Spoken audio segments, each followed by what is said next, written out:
filtu si fanroa sildi se jiruko si fayyada taanaan lubbuu kun si faada jaalala fi urur sen mataa kootti baada miira kiyya maraan ittiin waa dubbisi onnee koo banaduu keessatti shubbisi qaamni koo kan keetii ittiin dhimma baay'ee fayyaa kan koo fudhuu akka feete taa'ii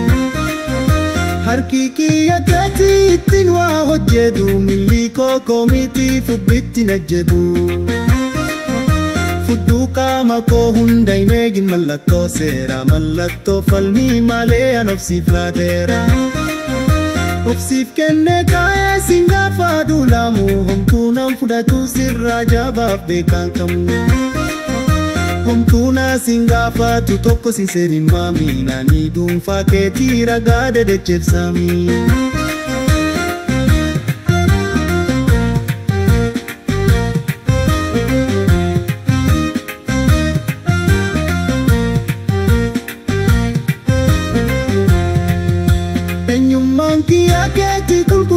faalamne siituu na horatee kallamuu hin dhaalamne ani obsiif laadeera dhugaa kan booda naalamna ana haa urgaa'uu haa furyati baafattu deebiin kee ana taa'uu gaaffinati gaafattu lafa nan kaayinta sana dhiiste maanatti homaas naachiinaan kaayii hin ticheessinaanatti ani keetisin jedheera na hin ilaaliin akkormatti lafana keessanii marin lafanni fadhu mormatti ergaa na dhuunfattee nyuunuu nan kaalchisi duutuunaa fudduudui homoo na daalchisin duutuunaa fudduudui homoo na daalchisin duutuunaa fudduudui homoo na daalchisin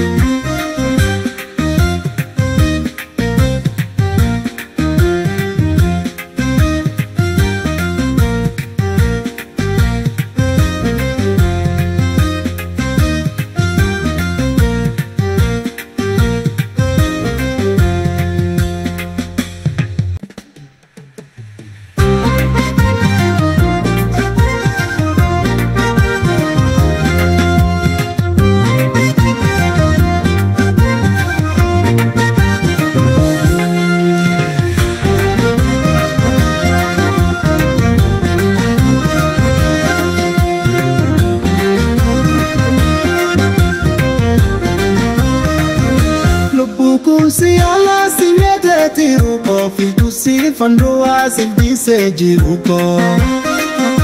si fayyada taanaan lubbuu kun si faada jaalala fi urur sen mataa kootti baada miira kiyya maraan ittiin waa dubbisi onnee koo banaduu keessatti shubbisi qaamni koo kan keetii ittiin dhimma baay'ee fayyaa kan koo fudhuu akka feete taa'ii harki kiyya keetii ittiin waa hojjetu milli koo koomitii fudhitti najjetu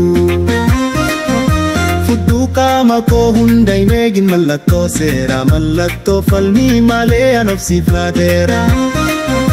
obsiif kennee kaa'ee sin gaafa duulamu homtuu nan fudhatu sirraa jaabaaf beekaan qabu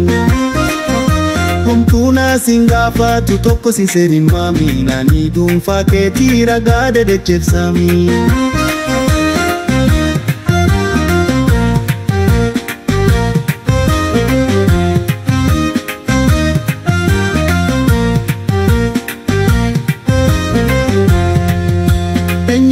kiyya keetii qulqulluun hin faalamne siituu na horatee kallamuu hin dhaalamne ani obsiif laadeera dhugaa kan booda naalamna ana haa urgaa'uu haa furyati baafattu deebiin kee ana taa'uu gaaffinati gaafattu lafa nan kaayinta sana dhiiste maanatti homaas naachiinaan kaayii hin ticheessinaanatti ani keetisin jedheera na hin ilaaliin akkormatti lafana keessanii marin lafanni fadhu mormatti ergaa na dhuunfattee nyuunuu nan kaalchisi duutuunaa fudduudui homoo na daalchisin duutuunaa fudduudui homoo na daalchisin Tutuna fududu ihomona dalchisi